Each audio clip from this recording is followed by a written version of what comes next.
वाह, क्या आईपीओ है।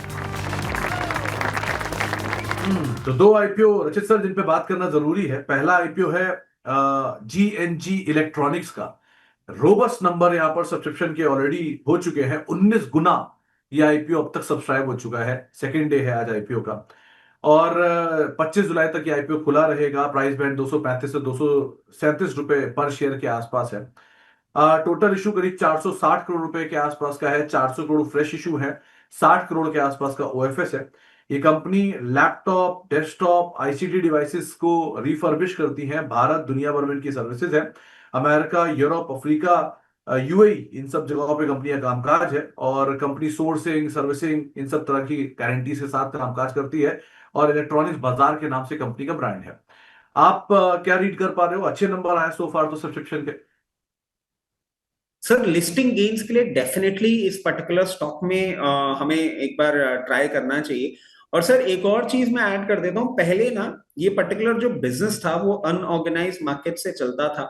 वारंटीज और गारंटीज के इशू भी होते थे, और जिस तरीके से अब आप देखिए लैपटॉप्स की प्राइसिंग हो गई है, now the normal people of the country have also started availing these services. कुछ कुछ स्टार्टअप्स, कुछ कुछ छोटे जो आपको कॉर्पोरेट्स हैं वहां पे भी ये सर्विस प्रोवाइड करते हुए आपको दिखेंगे। अट्रैक्टिव लग रहा है स्टॉक। थोड़ा सा एक इशू जो है कि प्रमोटर्स को भी एक एग्जिट रूट आपको देखने को मिलेगा, बट वो बहुत ज्यादा नहीं है, सिर्फ 60 करोड़ का ही है। मेरी समझ से आप इनिशियली इसमें एक अच्छे लिस्टिंग गेन के लिए जरूर पैसा लगा सकते हैं। ओके, तो अच्छे लिस्टिंग गेन के लिए आप जरूर पैसा लगाएं। ऑलरेडी 19 गुना सब्सक्राइब हो चुका है। दूसरे आईपीओ की तरफ आते हैं, जो है इंडी क्यूब का आईपीओ। इंडी क्यूब का आईपीओ भी अब तक करीब करीब 2 गुना सब्सक्राइब हो चुका है, 1.5 गुना सब्सक्राइब हुआ है। रिटेल का हिस्सा यहाँ पर भी 4.5-5 गुना के करीब सब्सक्राइब होता हुआ दिखाई पड़ रहा है। आज यहाँ पर भी दूसरा दिन है और ये कंपनी के कामकाज से पहले जरा कंपनी कुछ बेसिक डिटेल आपके सामने आएंगी। 23 से 25 जुलाई तक आईपीओ खुला रहेगा। 225 से 237 रुपए पर शेयर का प्राइस बैंड है। 700 करोड़ रुपए का आईपीओ साइज है, जिसमें 650 करोड़ रुपए का फ्रेश इशू है। 50 करोड़ रुपए का ओएफएस है। और कंपनी मैनेज करती है tech driven workspace solutions. Majorly Bengaluru market में इनका कामकाज है। टीयर 1 सिटी से 80-85% के आसपास का रेवेन्यू उठाती है। मिंत्रा जैसे कई बड़े क्लाइंट, मिंत्रा हुआ, रेडबस जैसे कई बड़े क्लाइंट कंपनी के साथ ऑलरेडी कामकाज करते हैं। टीयर 2 सिटीज में कंपनी फोरे कर रही है। और रकम का इस्तेमाल कंपनी अपने नए एक्सपेंशन के लिए है। 115 सेंटर कंपनी के पास है, जिनमें 105 सेंटर्स ऑलरेडी ऑपरेशनल है। 5 के लिए इनको लेटर मिल चुके हैं। सो रचित सर, इसे आप कैसे रीड कर रहे हो? सर देखिए, इसमें से थोड़ा सा मैं स्टे अवे कॉल देना चाहूंगा, और उसके पीछे का एक कारण ये भी है कि आप देखें इसके ना प्रॉफिट आफ्टर टैक्स जो है वो कुछ और कारणों से है, मगर लॉसेस में है ये कंपनी।